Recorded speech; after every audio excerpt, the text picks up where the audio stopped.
What's to do, YouTube? It's Holy One, and I'm going to be reviewing Bayonetta 1 and 2, and seeing how it stacks up to God of War, as it's a clear... People like to compare these two games, action games, to see which is better. So, let's start off with performance. Bayonetta 1 and 2 both run at 60 frames per second, or target 60 frames per second. If you play on the Switch or PC version, they mostly stay at 60 frames per second.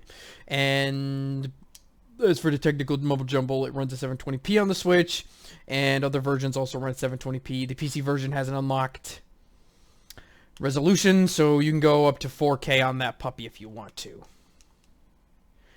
Now now that we've gotten the performance mumbo jumbo out of the way, as for God of War, all the God of War games except for the remasters run at 30 frames per second, and that is usually their target, including the new one coming out. God of War 4 also runs at 30 frames per second. So let's go into the art style. Bayonetta has its own unique art style. God of War prefers a more bloody and gritty gameplay, whereas Bayonetta likes to add that blood and gore as well as an interesting art style that Platinum Games is famous for as well.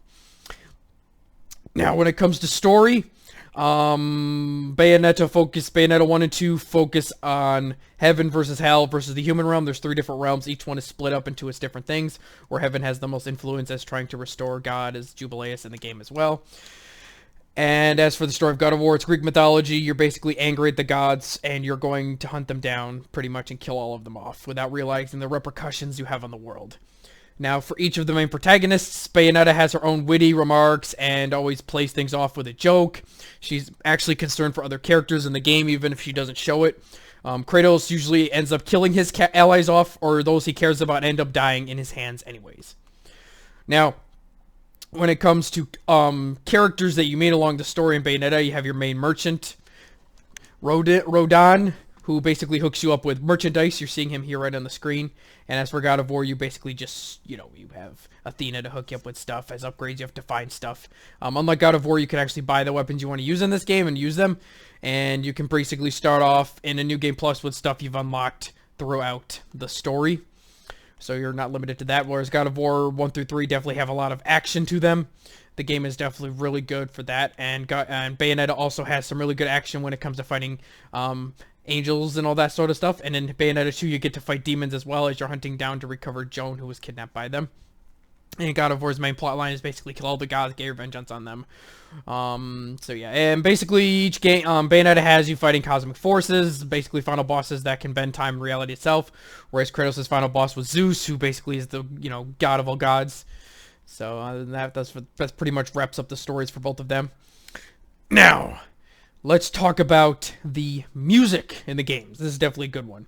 So, when it comes to music, I think hands down Bayonetta has the best music. It's catchy.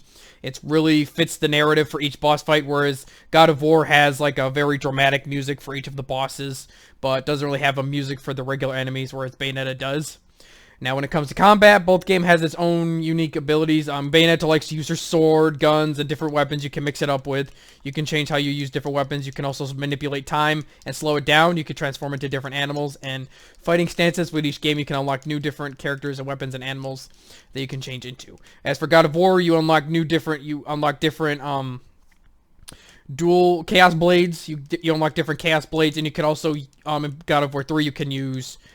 Or God of War 2, you can use different gods you kill weapons to your advantage, which unlocks different areas for you.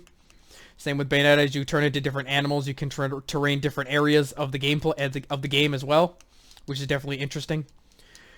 So, who has the edge overall between the two games now that I've explained each game over a spill? Both games have received 90s. God of War has fallen out since Ascension. So if we're just talking mainstream God of War games, 1 through 4 compared to Bayonetta, which is 1 through 2.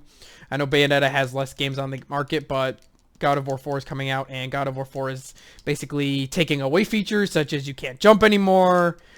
You basically have to babysit a kid, and the game's becoming more cinematic. It's basically trying to copy Last of Us and that sort of thing. Whereas Bayonetta keeps the story quick and skippable, and you can just get right into the action and enjoy yourself.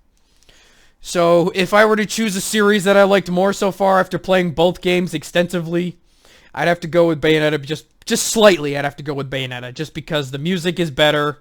The gameplay, I think, is pretty equal to God of War, but the unlockables are definitely a little bit better in Bayonetta than compared to that. Both games have really good stories. I can't argue that one has better over the other, so I'd have to give a few extra points to Bayonetta overall, but both games are definitely good. But if you have a Switch, definitely check out Bayonetta, and if you own a PC, you can also check out Bayonetta 1 on there as well and play it at pretty good settings. So this is my review of Bayonetta 1 and 2 for the Switch. I'm going to give them a solid 10 out of 10. Definitely worth checking out if you own a Nintendo Switch. This is your boy, Holy One, out!